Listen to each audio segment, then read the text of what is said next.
तो सभी उत्तर प्रदेश पुलिस के अभ्यर्थियों को जय हिंद और लेखपाल के अभ्यर्थियों को जय हिंद। और जैसा कि मैं देवेश आपके सामने पुनः हाजिर हूं अपनी नई क्लास के साथ, संविधान पार्ट 2। बात करते हैं पार्ट 2 के अंतर्गत पूछे जाने वाले आगे प्रश्नों से। पिछली क्लास में हमने पढ़ा था बहुत सारे प्रश्नों को। आज की क्लास में हम स्टार्ट करने से पहले देख लेते हैं कार्यकाल से संबंधित बहुत सारे प्रश्न आपकी परीक्षा में पूछे जाते हैं। अब कार्यकाल से संबंधित किस प्रकार से प्रश्न पूछे जाते हैं, जैसे कि आपके सामने दे दिया जाए राष्ट्रपति, या दे दिया जाए उपराष्ट्रपति, या दे दिया जाए प्रधानमंत्री, या दे दिया जाए लोकसभा, या दे दिया जाए राज्यसभा, या दे दिया जाए राज्यपाल, या दे दिया जाए विधानसभा, या दे दिया जाए विधान परिषद,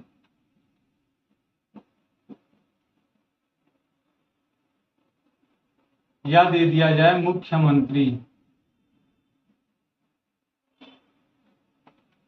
चलिए अभी तक इतने ही प्रश्नों को देख लेते हैं। कुछ अभ्यर्थी ऐसे हैं जो बाहर घूम रहे हैं, घूमिए, कोई दिक्कत नहीं है। फिलहाल हम लोग फिलहाल पढ़ रहे हैं राष्ट्रपति की कार्यकाल की न्यूनतम आयु सीमा की बात करेंगे।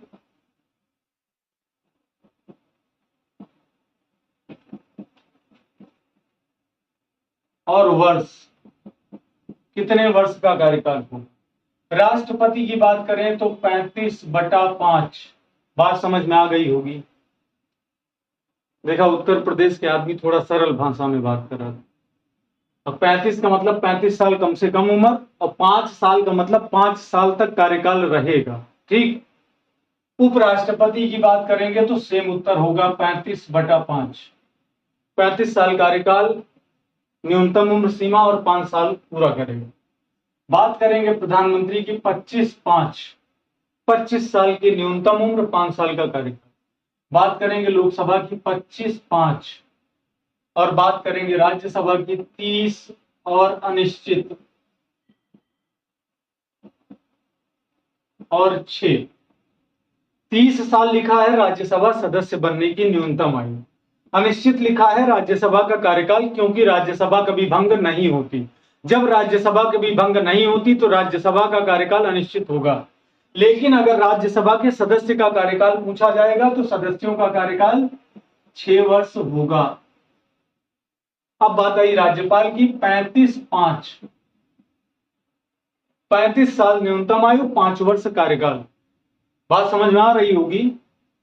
विधानसभा की बात करेंगे तो 25 और 5। 25 साल न्यूनतम आयु, 5 वर्ष कार्यकाल।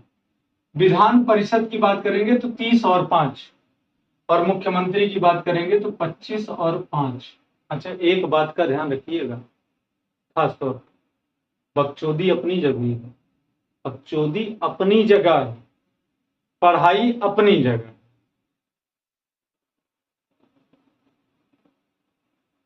किसी का नाम छप जाता है, किसी का नाम छिप जाता है। जिसका नाम छप जाता है उसमें भी आपकी मेहनत का ही, आपके व्यूज का, आपके लाइक का, आपके कमेंट का, आपके शेयर का कमाल है। और किसी का नाम छिप जाता है उसमें भी आपका ही कमाल है, लेकिन बकचोदी नहीं। क्लास आगे। राज्यपाल की उम्र 35 साल कम से कम, 5 साल पूरा कार्यकाल। अब बात यह आती है विधानसभा और विधान परिषद, बड़ा कंफ्यूज कर देता है। हमारे यहाँ गांवों में लोग कहते हैं गुरुदेव, एमएलसी का चुनाव आया है, एमएलए का चुनाव आया है।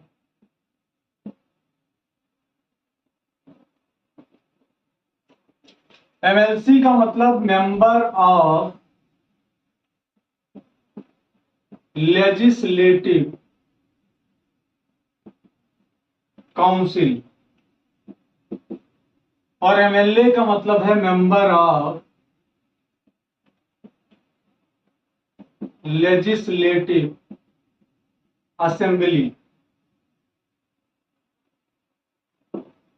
यानी जो विधानसभा में जाएगा चुनकर उसे कहते हैं MLA, member of legislative assembly, और जो विधान परिषद में जाएगा उसे कहेंगे एमएलसी। बात समझ में आ गई होगी? नहीं समझ में आई होगी? भैया तुम्हारी बकचोदी का कोई इलाज हमारे पास नहीं। हम वह टॉपिक पढ़ा होते ही जो तोरे दिमाग में घुसी है, हम वो टॉपिक बिल्कुल ना पढ़ाओ जो तोरे दिमाग में ना घुसे। घुसे कैसे ही तो हर जिम्मेदारी है। एक ध्यान से देख ले, आंख खोल के देख ले। बड़ा बुजुर्ग कहें कि ध्यान से कोनो चीज तो ध्यान से, एमएलसी और एमएलए क्लियर हुई। अब एक बात आवत है, लोकसभा में के चुन के जाए, लोकसभा में जे चुन के जाए वो कहा थे एमपी। एमपी के फुल फॉर्म होता है मेंबर ऑफ पार्लियामेंट।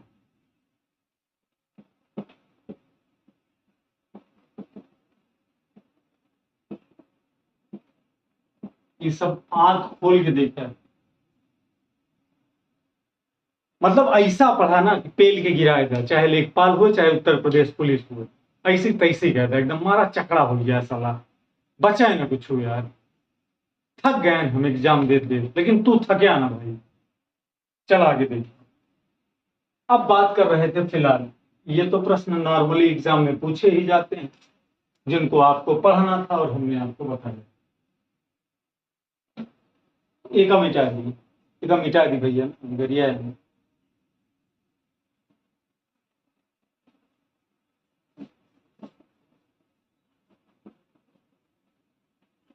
आगे एग्जामिनर प्रश्न दे दे, घम से पहला देगा कहो कार्यकाल फिर पूछे था।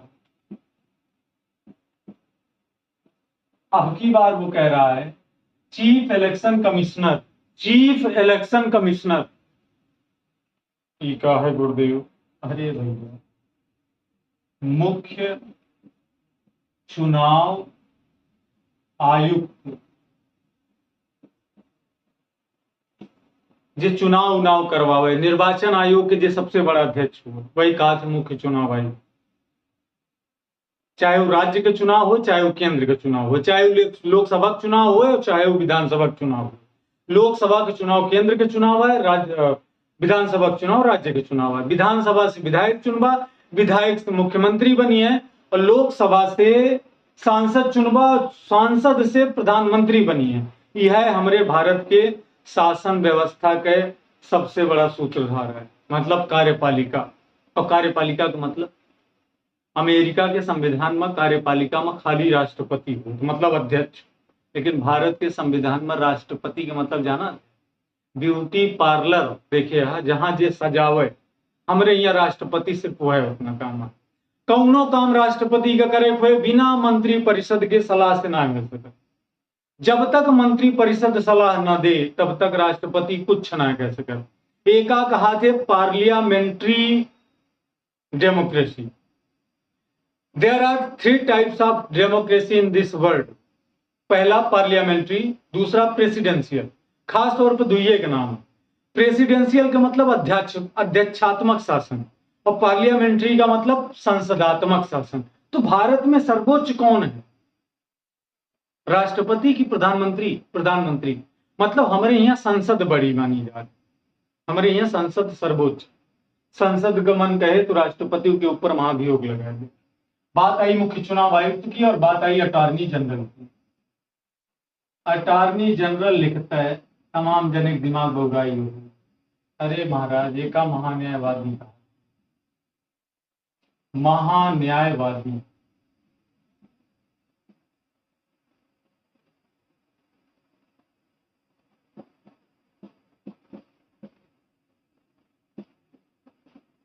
फिर एक प्रश्न आया आपके सामने,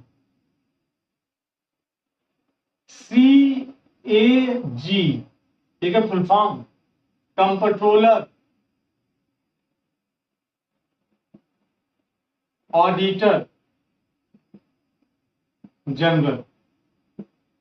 हिंदी में कहते हैं इसको नियंत्रक एवं महालेखा परीक्षक।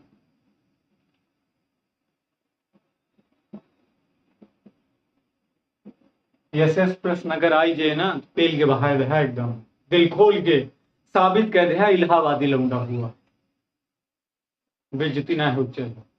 मुख्य चुनाव आयुक्त 665, महान्यायवादी राष्ट्रपति के इच्छा पर निर्भर।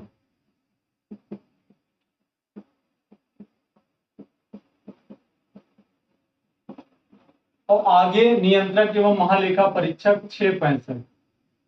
अब बात आई मुख्य चुनाव आयुक्त। चुनाव का जो भी कार्य क्रियाकलाप होता है, 3 व्यक्ति होते, जो भी मैटर है, 6 वर्ष कार्यकाल, 65 वर्ष अधिकतम आयु। 65 का मतलब मैक्सिमम एज।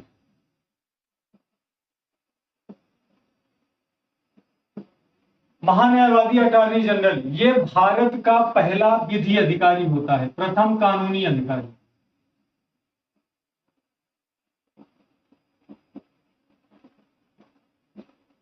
दूसरा, संसद के कार्यवाही में हिस्सा ले सकता है।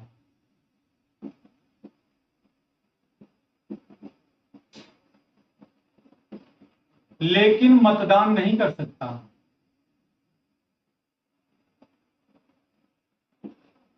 दूसरा पॉइंट। और तीसरा पॉइंट, आर्टिकल नंबर 76। और चौथा पॉइंट, वर्तमान में कौन है? के वेणुगोपाल। ये 4 पॉइंट तो भैया एकदम दिमाग में बैठा है। अटॉर्नी जनरल ये भारत सरकार का सबसे बड़ा कानून का अधिकारी होता है। संसद की कार्यवाही में हिस्सा लेगा लेकिन मतदान नहीं करेगा। अगर किसी विषय पर सदस्यों के द्वारा मतदान की जरूरत पड़ी तो मतदान नहीं कर सकते। आर्टिकल नंबर 76 में कहा गया है कि भारत का एक अटॉर्नी जनरल होगा और वर्तमान में के वेणुगोपाल इस पद पर बैठे हुए हैं। अब बात कर रहे थे CAG की। ये भारत सरकार का, हम कह सकते हैं अकाउंटेंट, या इसको कह सकते हैं लेखा जोखा करने वाला अधिकारी।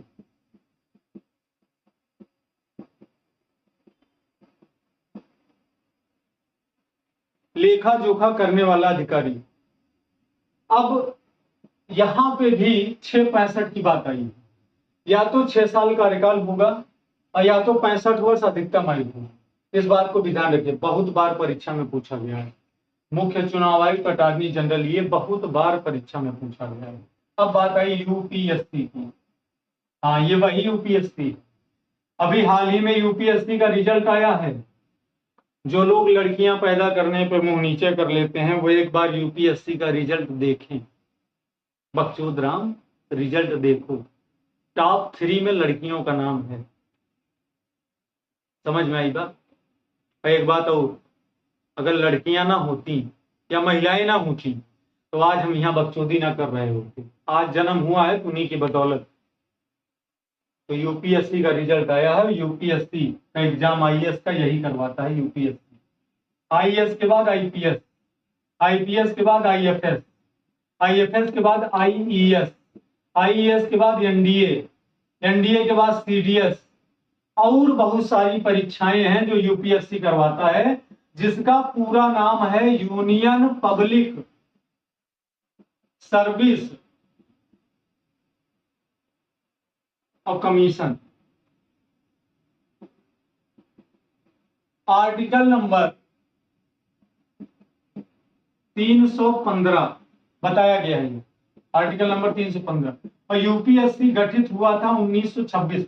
पहले UPSC का एग्जाम इंग्लैंड में होता था, लंदन में, लेकिन पहली बार इलाहाबादी, खुश हो जाइएगा, पहली बार इलाहाबाद में पूरे भारत में, वहीं उसी इलाके से, हॉलैंड हॉल हॉस्टल हो, चाहे हिंदू हो, चाहे तेलियरगंज का चौराहा हो, चाहे अफरान चौराहा हो, और चाहे अपनी यूनिवर्सिटी का कैंपस हो, इलाका वही था।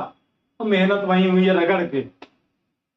आज हुआ सड़क पे किताबें बिक जाती हैं ठेला के ऊपर। तो कहा मतलब था मऊ फंस गए थे एक बार। मार गोली मार गोली मार गोली मार धुआं।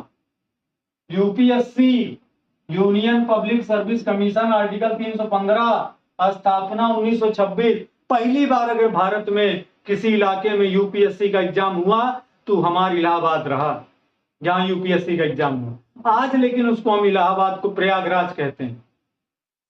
कुंभ मेला वहीं लगता है, हर्षवर्धन ने शुरू किया था।